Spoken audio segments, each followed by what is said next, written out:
ദൈവത്തിൻ്റെ ആരൂഢസ്ഥാനം എന്ന് പറഞ്ഞാൽ പുളിയൂല, അങ്ങ് വടക്ക് ദൂരെ പുളിയിൽ നിന്നാണ് ഈ ദൈവത്തിൻ്റെ ആരംഭം. ചിറങ്ങാട്ട് ഭഗവതി അമ്മ, അങ്ങനെ ചെറിയമ്മയും വലിയമ്മയും വലിയൊരു ക്ഷേത്രമായിരുന്നു പുളിയൂൽ ക്ഷേത്രം. അവിടുന്ന് മാങ്ങാടൻ സമുദായക്കാർ കുടുംബക്കാർ കളിയാട്ടം കാണാൻ പോയ സമയത്ത് അവർക്കൊരാഗ്രഹം, ചെങ്ങൽ ഞങ്ങൾക്കും വേണം ഒരു അമ്മ. ചിറങ്ങാട്ട് വലിയമ്മനെ കൂട്ടിയിട്ട് അവരുടെ വന്നതാണ്. അങ്ങനെയാണ് ഈ ചെങ്ങൽ ദേശത്ത് ചിറങ്ങാട്ട് ഭഗവതി അമ്മ കുടികൊള്ളുന്നത്. അതുകൊണ്ട് ആ ഇതിൽ നിന്ന് വരുന്നത് കൊണ്ട് പുതുക്കേന്മാരും അതുപോലെ മാങ്ങാടന്മാരും കുടുംബക്കാരും ഒത്തൊരുമയുടെ ഒരു ക്ഷേത്രമാണ് ഈ ചിറങ്ങാട്ട് ഭഗവതി ക്ഷേത്രം. അത് നെല്ലിൻ്റെ കലവറയായ നമ്മളെ ചെങ്ങൽ ഗ്രാമത്തിൽ നെല്ലിൻ്റെ കലവറയായ അവായിൽ എന്ന് പറയും ഈ സ്ഥലത്തിന്. ദൈവക്കോലങ്ങൾ കെട്ടിയാടുന്ന കാലഘട്ടം ഉണ്ടായിരുന്നു പ്രാചീന കാലങ്ങളിൽ.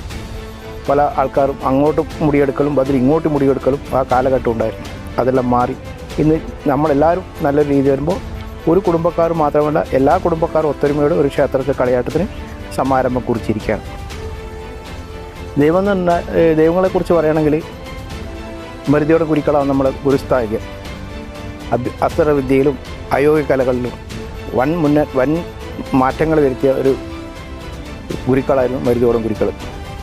അതേപോലെ ധർമ്മദൈവം കുടുംബങ്ങളെ ഏകീകരിച്ച് ഒത്തൊരുമയോടെ കൊണ്ടുപോകാനും കുടുംബങ്ങൾക്ക് ഐശ്വര്യവും സമ്പത്തും സമാധാനവും എല്ലാം നൽകാൻ വേണ്ടി നമ്മളൊരു ധർമ്മദൈവമുണ്ട്.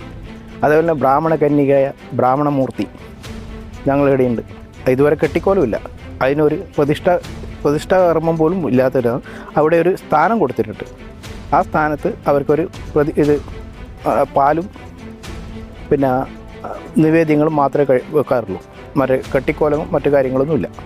അതേപോലെ കുറത്തിയമ്മ, പുള്ളി കുറത്തിയമ്മയാണ്, കുറത്തിയമ്മയുണ്ട്.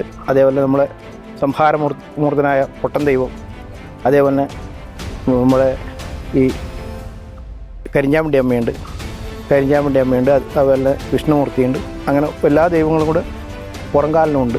അങ്ങനെ ഒരു ഒത്തൊരുമയോടുള്ളൊരു ദൈവസ്ഥാനമായിട്ടാണ് ഈ സ്ഥലം അറിയപ്പെടുന്നത്.